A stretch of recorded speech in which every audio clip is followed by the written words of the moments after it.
Hola, bienvenidos nuevamente al taller de escritura administrativa en este segundo video de la unidad 3, que ya es el final de nuestro recorrido juntos de este taller. Ustedes recordarán que estuvimos viendo anteriormente para determinados textos administrativos, en este caso los actos administrativos que implican la producción de un efecto jurídico hacia terceros o dentro de la administración en forma interna. Vamos a tener que determinadas características son esenciales para esos actos. En este caso habíamos visto la motivación, que son los fundamentos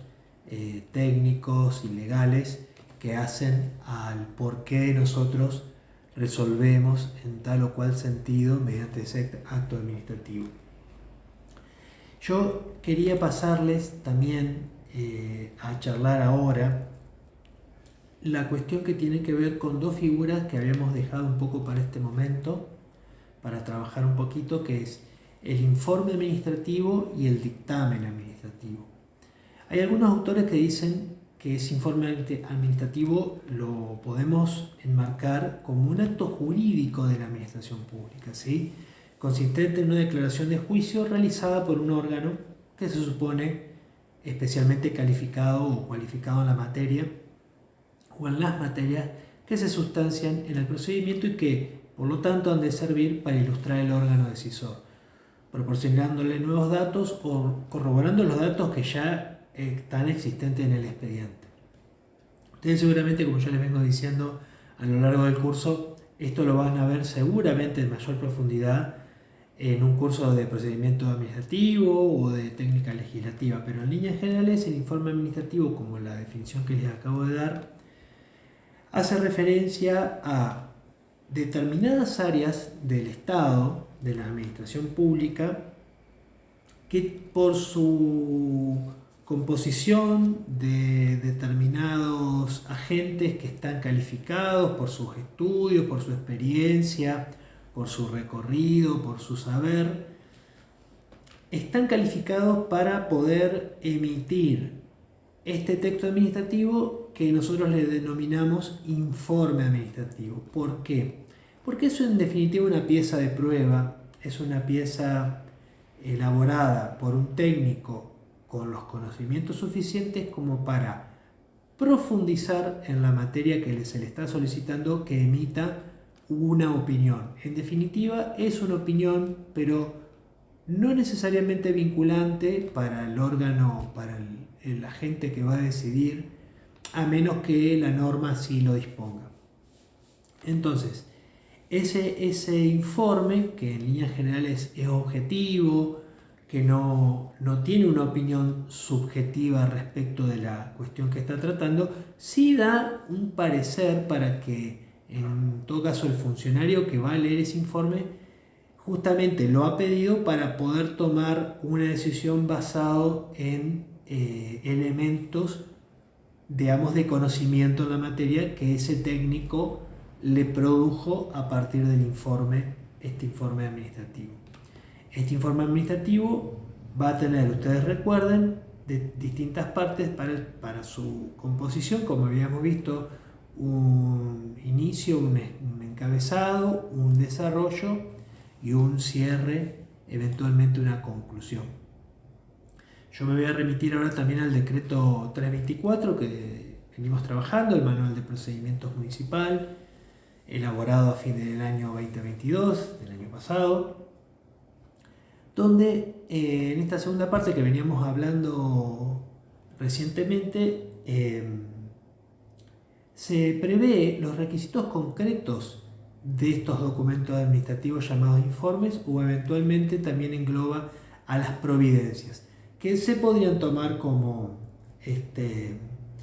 las providencias como una especie de elaboración de un texto más breve, pero que también contiene una direccionalidad que impulsa ese procedimiento administrativo. Estos están regulados en el artículo 29 de la ordenanza 8256 y que dice así: los informes se producirán ajustando su desarrollo al siguiente orden. motivo del asunto, es decir, ahí va a estar el porqué de ese técnico, de esa área que emite este informe, cuál es el fundamento por el cual ha sido requerido ese informe. En una segunda instancia, la opinión fundada en lo posible en normas o principios jurídicos y de conveniencia en su caso. Pero esa opinión fundada también tiene que ver con el propio saber técnico de esa área que emite el informe. La relación prolija en detalle de todos los antecedentes administrativos que existan sobre el particular y que sirvan como elementos de juicio para resolver la cuestión de que se trata, y las conclusiones resultantes del análisis que se enunciarán y se concretarán. También hace referencia, en este caso, podríamos decir que hay una observación para resolver. Ustedes recordarán que hablamos de competencias, facultades, a partir de lo que la norma le autoriza a determinado funcionario. Entonces, los informes técnicos, por ejemplo, no son vinculantes, como decíamos, y esto es una aclaración que está prevista en la norma, para a los fines, digamos, de forzar la decisión del órgano, del funcionario que va a decidir. No puede obligarlo a tomar una dirección, simplemente constituye una opinión orientativa que aconseja o justifica en base al plexo normativo vigente, es decir, al marco regulatorio legal que nosotros tenemos, esa opinión sobre la materia que se está debatiendo, de la que se le ha pedido una opinión. En consecuencia, tampoco tienen carácter resolutivo y no deben ser notificados como tales. Bueno, esto es importante en el sentido, y muchas veces se debate, que por qué los dictámenes, las providencias o los informes no son notificados de los terceros a veces, ¿no?, intervinientes en un expediente. Es muy difícil que esto ocurra, a veces ocurre, por ejemplo, en una licitación, si es necesario que el tercero que compareció a la licitación necesita subsanar algunas cuestiones, a veces se le notifica el informe para que vean qué fue la cuestión que tiene que subsanar. Pero en líneas generales podríamos decir que es de consumo interno, es decir, la propia administración genera sus insumos técnicos digamos, profesionales para poder, o de saberes de distintas materias, para poder involucrarse en la cuestión que va a decidir. Respecto de los dictámenes, también podemos hablar en el sentido que el dictamen, por lo general,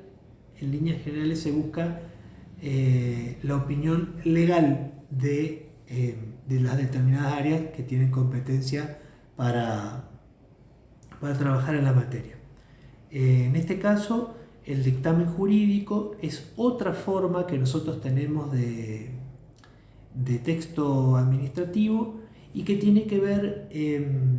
con, en este caso sí, una opinión subjetiva que hace a el análisis legal que hace determinada área respecto de un acto jurídico, de un proyecto de resolución o disposición, que son actos administrativos que van a ser firmados por un funcionario y que hacen distintos análisis, siempre sostenidos desde la interpretación de la norma, subjetivos, y que van a tener como conclusión,